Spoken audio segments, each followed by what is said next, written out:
Hello friends, तो आज की इस वीडियो में हम लोग बात करेंगे डॉक्ट्रिन के बारे में। तो डॉक्ट्रिन का मतलब होता है सिद्धांत, ठीक है, कि किस सिद्धांत पे कोई चीज़ वर्क करती है।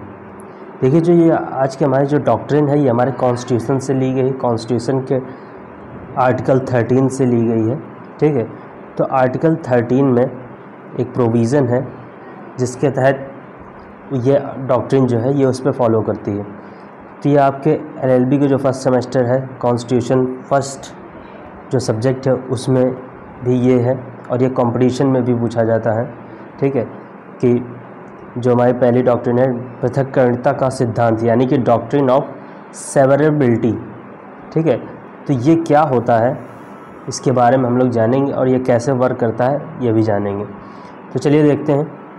तो देखिए, जो सबसे पहले कह रहा है, जब किसी अधिनियम का कोई भाग असंवैधानिक होता है तब प्रश्न यह उठता है कि क्या उस पूरे अधिनियम को ही शून्य घोषित कर दिया जाए या केवल उसके उसी भाग को अवैध घोषित किया जाए जो संविधान के उपबंधों से असंगत है।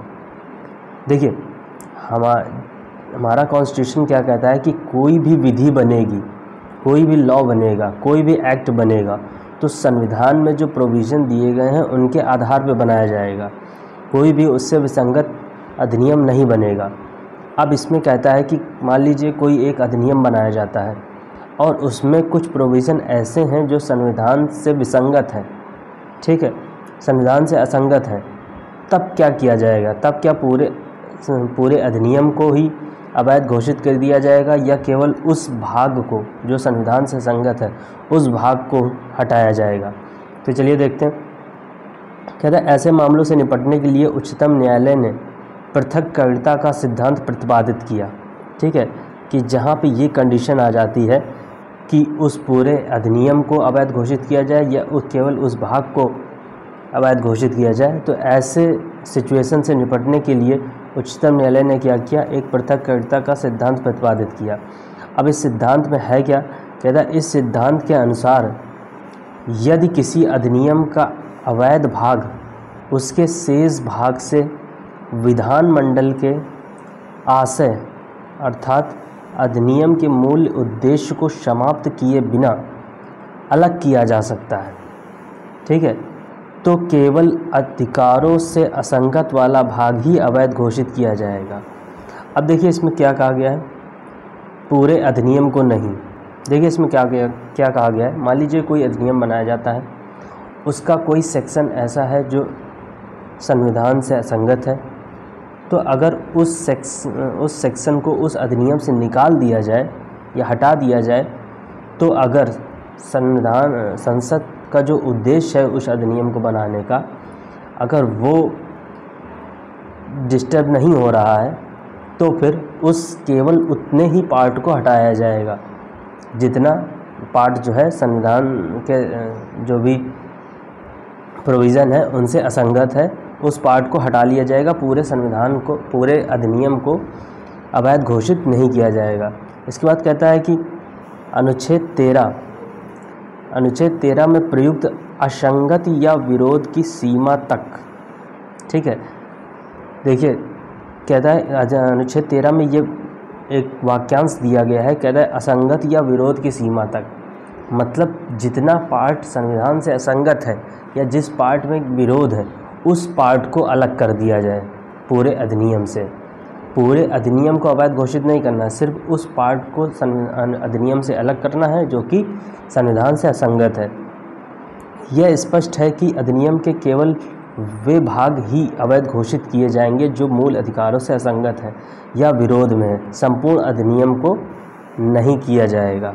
ये कब है? जब ऐसी कंडीशन हो कि उस भाग को अधिनियम से निकालने पर उस अधिनियम का उद्देश्य समाप्त ना हो जाए, ठीक है।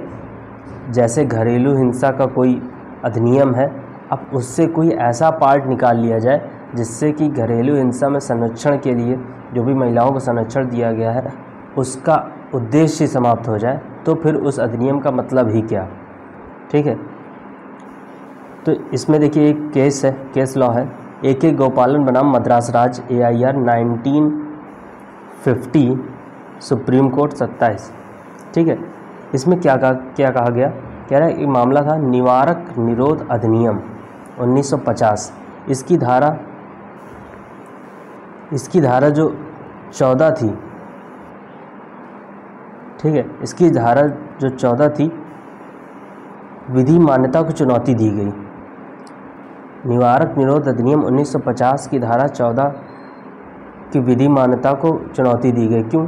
जिसके द्वारा किसी व्यक्ति की गिरफ्तारी की विधिमान्यता की जांच करने की न्यायालय की शक्ति ले ली गई थी।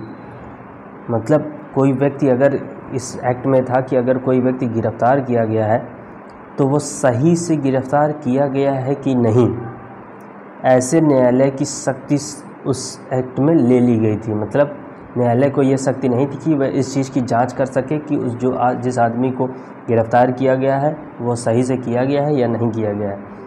उच्चतम न्यायालय ने धारा 14 को असंवैधानिक घोषित कर दिया, क्योंकि ये तो सुप्रीम कोर्ट का राइट है ना, कोर्ट का राइट है कि अगर कोई व्यक्ति गिरफ्तार किया गया है तो उसको देखे कि इसको सही रूप में गिरफ्तार किया गया है कि नहीं किया गया है, या फर्जी रूप से गिरफ्तार किया गया है। तो ये संविधान के विरोध में था। इस वजह से उच्चतम न्यायालय ने धारा 14 को असंवैधानिक घोषित कर दिया और कहा कि इस धारा को अलग कर देने से उस अधिनियम की प्रकृति, संरचना या उद्देश्य में कोई परिवर्तन नहीं होगा। देखिए कौन कौन सी चीज़ें हैं। प्रकृति, संरचना या उद्देश्य में कोई परिवर्तन नहीं होगा। अतएव धारा 14 को अवैध घोषित कर देने से अधिनियम के शेष भाग की विधि मान्यता पर कोई प्रभाव नहीं पड़ेगा।